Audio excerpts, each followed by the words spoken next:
Hello, everyone, and welcome to another edition of the Edric Show. I am your host, Edric Jerome. This is the place for intelligent conversation with interesting people. Go ahead and hit that subscribe button, ring that notification bell, and you'll get notified when I post content each and every week. I want to welcome back to the program a friend of the show. She was on here probably about a year and a half or so ago. My guest is Dr. Paola Cecchi-Dimeglio, a world-renowned expert in behavioral and data science, and the author of the new book, Building a Thriving Future, Navigating the Metaverse and Multiverse. Paula holds dual appointments at Harvard Law School and the Harvard Kennedy School. She is the CEO of People Culture Drive Consulting Group. On the global policy front, she holds significant leadership roles at the United Nations International Telecommunications Union, where she serves as co-chair of the Global Initiative on AI and Virtual Worlds, and she chairs the Metaverse Focus Group, which is defining standards for responsible digital development. Paula, it's always good to see you. Welcome back to the show.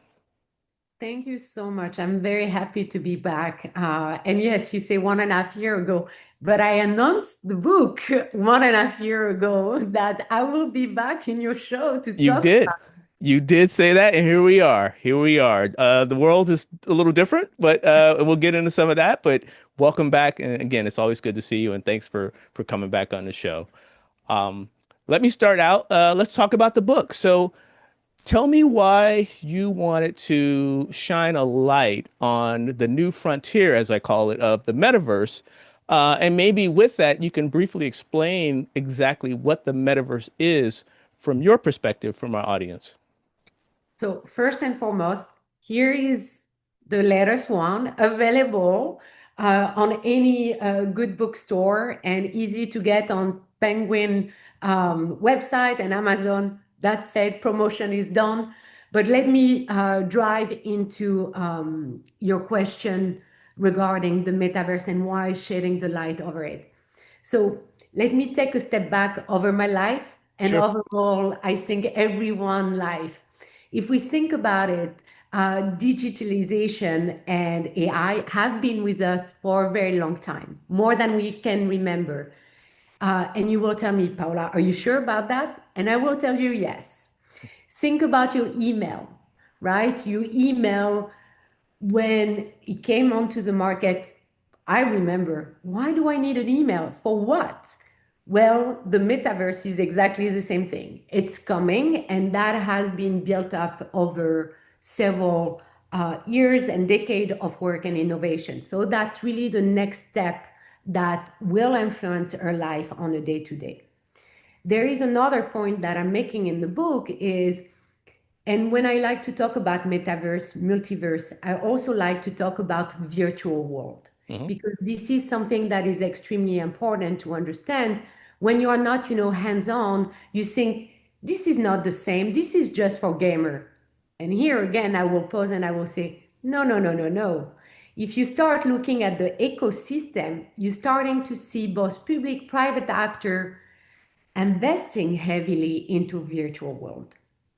And so I will say, what is my definition of the metaverse, multiverse, virtual world?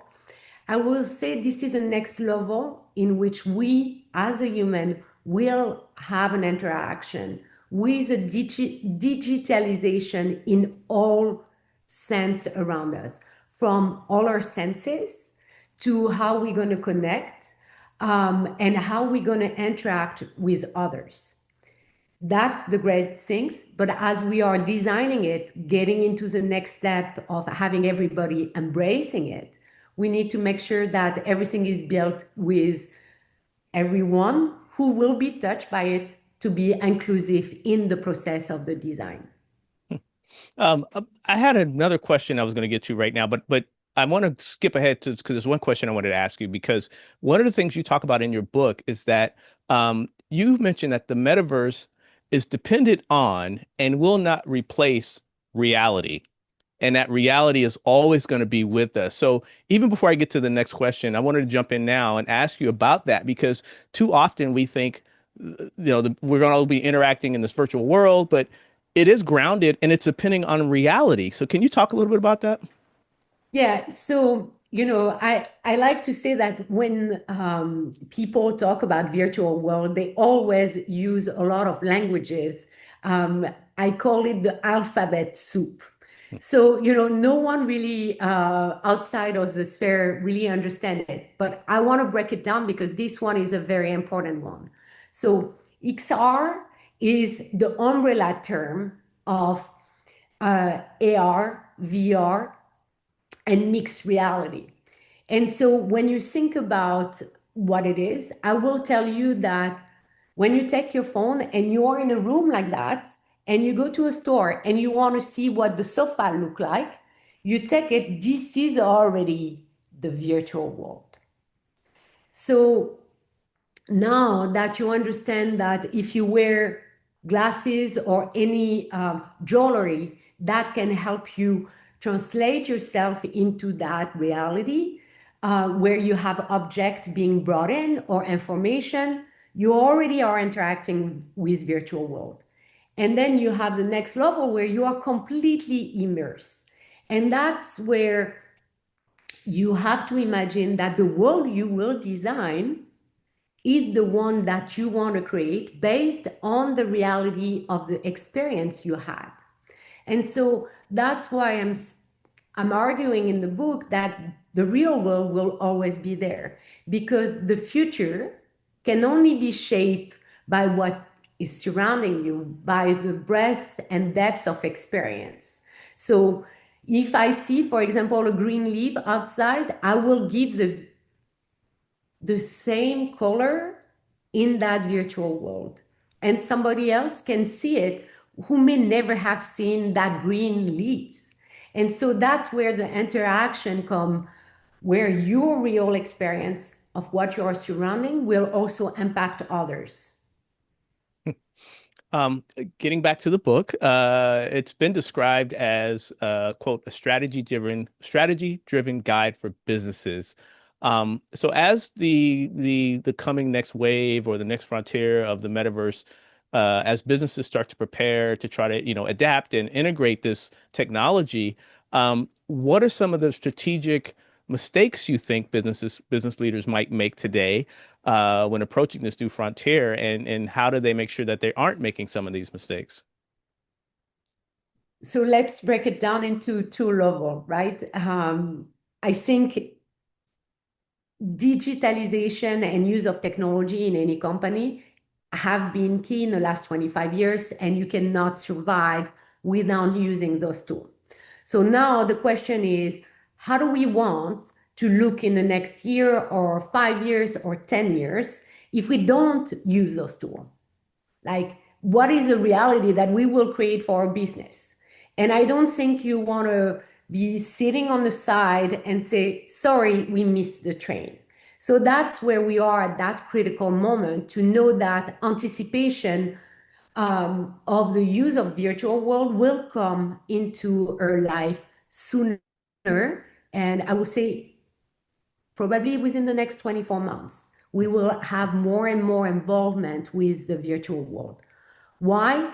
Because the push that we are seeing in all the elements that we need to have a full embracement of the virtual world by everyone around the world are being put in place at the right time, accelerated by the use of AI, the use of quantum learning. All of that is coming together. And that's something that I think, if you don't have a hands-on, you may not realize how urgent it is for your business to anticipate. And one of the key elements that I'm bringing into the book is actually, if you start paying attention, and I say that early on, a lot of the key players are already investing and using virtual world in strategic element, and that is going to go exponentially across all sector with the relationship you have with your consumer, the relationship you have with your workforce, and how you deal internally within the organization, in leadership, with board, or with your employee, or even if you are a mom and pops shop. And actually, you leading into my next question because I was going to ask some of the theories and the strategic necessities that and in your work you deal with large international conglomerates, some of the biggest companies in the world. But what are some of the steps that small businesses can take so that they aren't left behind and can participate in this new metaverse? So let me just also say upfront, the metaverse, multiverse virtual world is not just about gaming. It's way far and above anything else than anyone can imagine and how the future will be shaped. But what a smaller company can do is there are many tools in which you can use to start creating and replicating, for example, your shop or the way you want the consumer to feel, if they are far away, those tools are, and I will be happy after the show to send you links about free way for individual to do that. You don't need to be a coder. It's very easy to do by just prompting, and you can recreate, for example, your shop. So now you are opening other people who are elsewhere in the world to walk into your shop and see and be able to buy. That's something very simple that smaller shop can do. The other things that they can do outside of recreating an experience for a consumer is the ability to help train their employee for good and more challenging consumer. And you have training who are available, already designed, and you are just buying what you need, similar than if you were buying an iPhone, to be able to put your employee over there. And a mom and shop can do that because, if you have a turnaround and a level of attrition of your workforce, you want to make sure that all the time you have the same level of customer services or the same level of training. And you can onboard, keep people trained with their consumer more easily by doing that. So there are very easy way in which the virtual world can be used for the benefit of small businesses, and they can have that ripple effect very quickly. One of the things you talk about also in your book is you warn that organizations cannot, quote, simply delegate to algorithms and hope for the best to de-bias their integrated digital systems. So, talk to me a little bit more about that. And, what is the most critical human oversight function that must be in place so that we're not dependent on, the so-called algorithm that everybody talks about and that seems to control a lot of the interactions we have now in the digital world. So one phrase that is guiding my life is every future is built by the decision we make today. And that means that very simplistically, you as a human, we have the responsibility and accountability not only for our generation, but for the next generation and the one who are coming after and the one that we don't know about.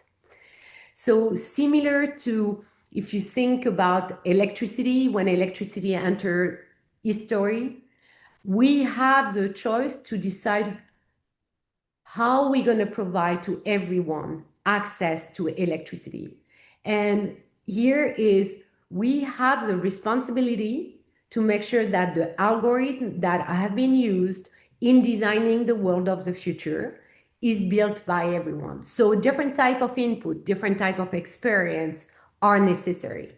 And that also means that safeguards need to be built with checklist about knowing how those algorithms have been built, what are the way in which the data, for example, were labeled, has been a specific training about counter measure that you have in your algorithm. So let me give you an example. Sure. You have to imagine that you're going using one of those tools to create a future or world that you want to have. It should not be automatic that if you say, please design a place where I'm in a hospital and there is patient and there is a doctor and I'm walking in.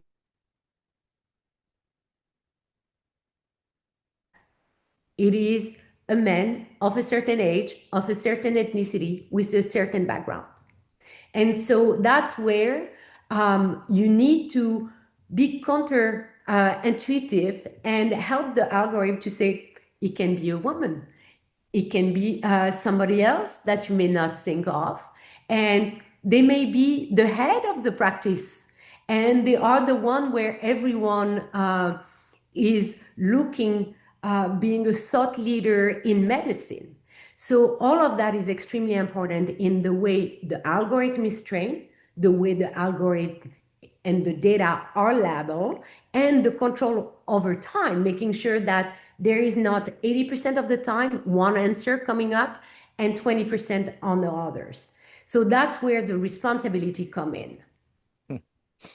You also talk about in your book how the metaverse, in many respects, is dependent on blockchain technology and its unique economic integration into metaverse, how everything we're talking about here. So, why is blockchain technology such a critical component of long-term development and adaptation of the metaverse for business? Because it's also going to change what we find of value, and it's going to reshape the notion of currency and value. So talk to me a little bit about that. So when we think about blockchain, I like to take one step back, right? We have to think about the infrastructure overall that are necessary for the virtual world to work. And so the technology and I will say all provider providing those technology are currently building it and reinforcing. So we are at the next level of access of information with digitalization. That said, when you are in this virtual world, one key element is you're going to buy, you're going to sell. There is also some question regarding security, regarding privacy that need to be addressed. But the blockchain is something, how are we going to be able to exchange? How are we going to be able to have a wallet, virtual wallet? How are we going to be able to do all of that? And one thing that there is about the blockchain that is unique, not only in terms of contract or in terms of money, is providing the next level in which currency will come into our life. So, and I like to make an analogy because we oftentimes live in the moment and forget to take the step back. But if you think about it, initially we have all coin or of gold. That's the way in which we were trading. And then we went to have bill, and then we went on to have credit card. And now you don't even need to have a credit card. You have it on your phone, you're scanning, and that's it. So that's the way in which the blockchain is the next level in which we will interact in our day to day to buy stuff, to interact with your employee, and also maybe the way you're going to be paid and the way in which you're going to rent or buy a property. So that is something that when you look holistically, you realize that this is the next step. We want it or not, this is the next step. It is there. We just need to be able to grasp easily and say, you're right, we are closer to it than we realize. As one of the world's global leaders in policy and governance, in your role with the UN International Telecommunications Union, um, what is one of the major areas where you believe some of the legal and regulatory frameworks may be inadequate for this new virtual world? And what are some of the anticipatory regulations you think we might need as this thing develops, just to make sure that it's safe and accessible and that people don't necessarily take advantage of it for folks who may not be up to speed? So first and foremost, I should say that I'm not the only one. There is a number of Sure. experts working with me on it, and I think ITU is doing a great job bringing uh, all kind of view at the table where we are thinking deeply about framework that we can help both public and private organization as well as government to think through all the various steps through, I would say, multilateral angle, like a kaleidoscope that you have, when you're turning, seeing all of it together to make sure that all elements have been thought of and that we are not finding ourselves with, oh, sorry, we didn't thought of those elements and those consequences. So the group at ITU is also partnering with government and with private actor where we have their input coming in, allow us to develop several documents that are publicly available. And I'm saying that because this is extremely important. People are not surprised. This is not in a black box. Everyone can see where we are in our thinking, what are the guidelines that we are proposing, where are the checklists that we are asking public, government, and private company to think of when they are designing and bringing new product or services within the virtual world in interaction with citizen and consumer and human being overall. So I will say there are a number of people around the world, not only in the United States, but everywhere, who are thinking about that seriously and knowing that there is a responsibility in us to help shape that framework to fit a future that is thriving for everyone. Are there particular countries? I mean, obviously there will be, but which countries do you think are maybe at the forefront of not only, developing the guidelines and the governance, but just actually leading towards including and incorporating more of the metaverse? And then where are maybe some of the countries that need to maybe catch up a little bit or may not be as advanced as some of the more I guess advanced countries that are leading the way? So I will say everyone is trying to run the race, right? So no one is not involved in it from everywhere and every corner in the world. Who are the most advanced? I don't know if we can say that there are specific contender who are advanced across everything, but let me give you some example Sure. of, I think, some of the country that are taking it, I think, at the next level. Um, some of the example may be, for example, in diplomacy. Bermuda has created a virtual world where they are able to interact with their citizen. Very important about ID, about being able to reach to people all over the world. Another example is Korea, very involved in the way in which they are building virtual world from not only tourism, but how employer can work with their employee. Iceland as well, creating matching for employee who lost their job, ability to reskill, as well as what we have in the US. And I will zoom in into a part of California. In LA, the ability to help shop, big and small, interact with consumer. So I don't think there is one country who override every other. And you also have some in Dubai. I should not forget that Dubai is also very big on that. But I will say overall, uh,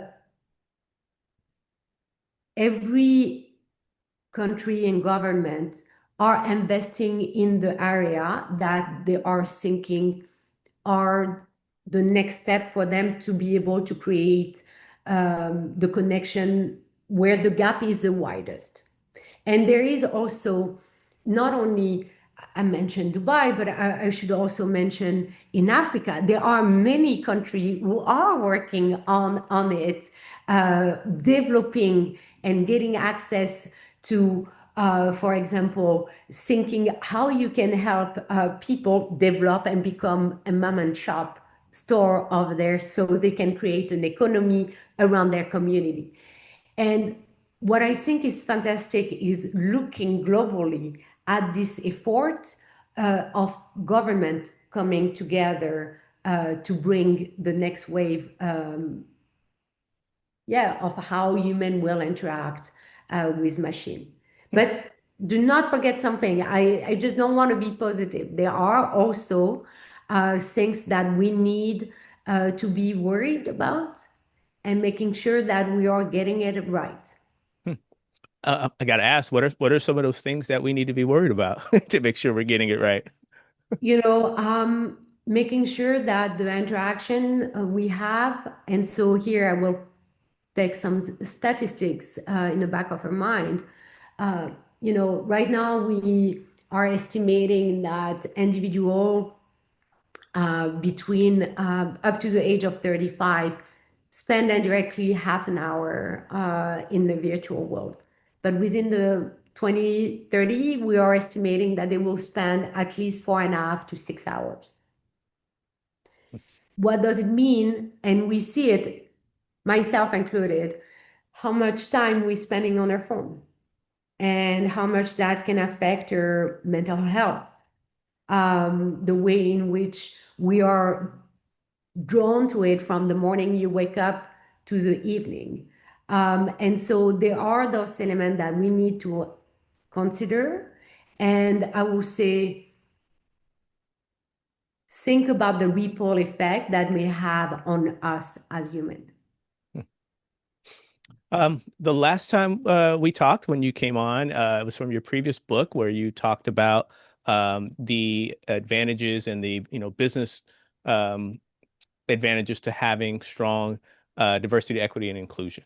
It's a different world now, and I think we even had a little conversation about some of the winds that were blowing about DEI and approaching it. But from where you sit today, did you imagine that some of the, I guess, just flat out shutting down of some of these programs would be so um, quick and immediate? And then what are some of the businesses doing, or how are folks supposed to navigate now in this world where, unfortunately, DEI has been turned into a pejorative type of word for some people? So, I think as time has shown us, I don't think the notion of um, making sure that we have the best talent is out, right? I think that is a key thread that we see across any type of organization, any type of administration. So there is, I will say, two levels. The first two key assets that you have in your organization nowadays is your people, and the second one is your AI. And without that, you are not capable of freezing the future and being competitive on the market. So I don't think that have changed at all, whatever people may think. I think the conversation and the language that are being used are different. Also, with some of the mechanisms that have been used, and I think we talked about it last time. Some of implementation in program were also not working, and those one should not have remained in the sense that other were working and that's where the money should have gone.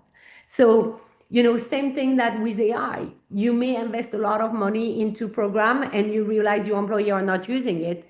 Well, stop and go into a different type of one. And that will be, for example, in the virtual world.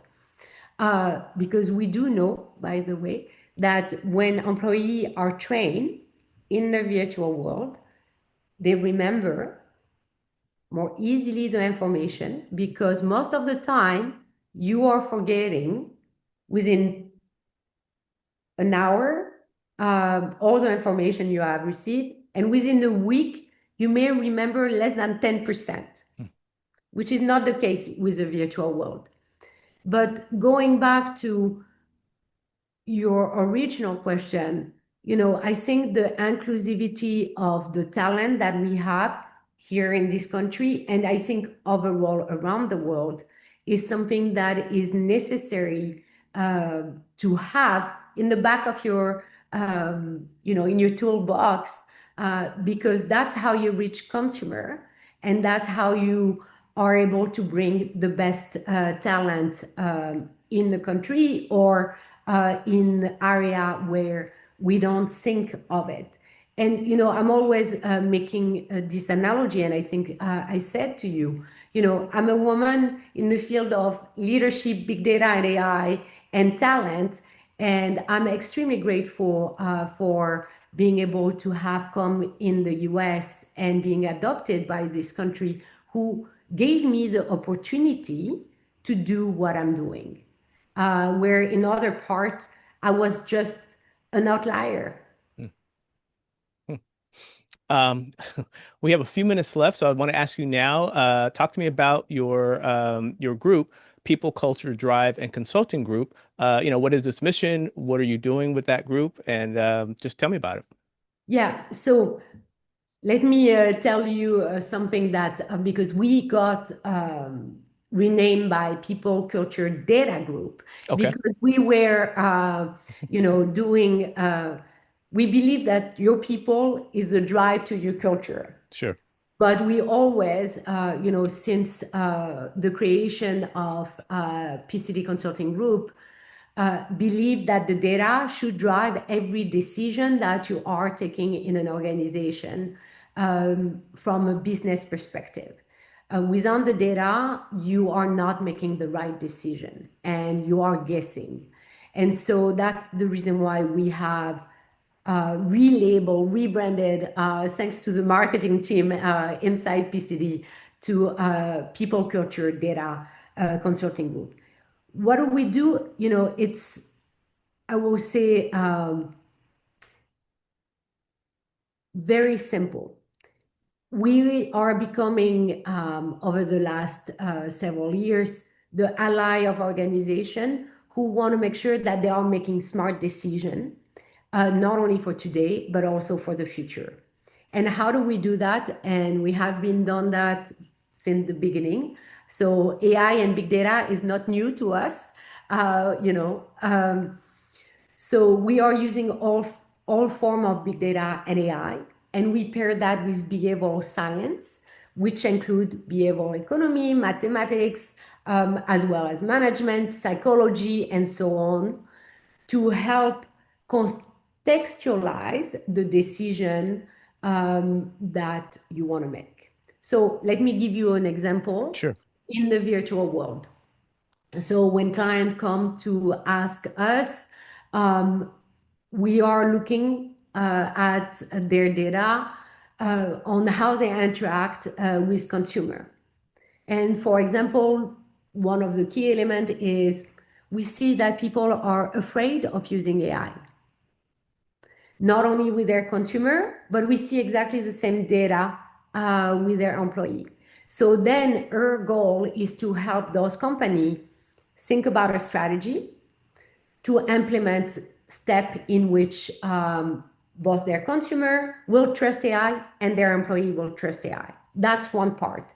And the second part that we work with company is regarding their algorithm, making sure that the product and the services that they are implementing are creating several type of safeguard. And we are coming as a helper in the technology field, uh, developing and helping them refine their product to make sure that those biases do not creep in.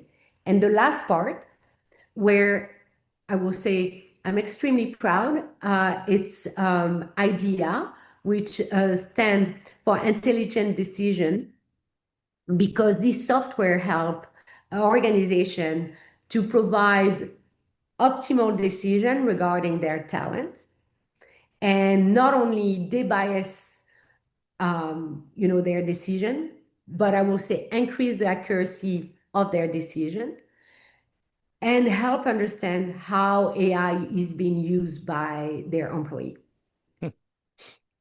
Well, Paula, again, I always enjoy our conversation. I always learn when I talk with you. And so thank you for coming on the Edric Show again. If people want more information about your book, Building a Thriving Future, Navigating the Metaverse and Multiverse, or they want more information about you, your work at Harvard, how can they get a hold of you or where can they go to get more information? So um, the book is available online to all good publisher, and I will not make any brand, I will say advertisement, but MIT Press is the publisher, so you can go there and find it as Penguin, Random House, or Amazon as well. And then finding information about myself either on the university website or on my personal website. And if it's regarding the company, you can just Google People, Culture, Data Consulting Group, and then you will find us. And there are ways in which you can reach us by filling a form, and someone in the team will get back to you.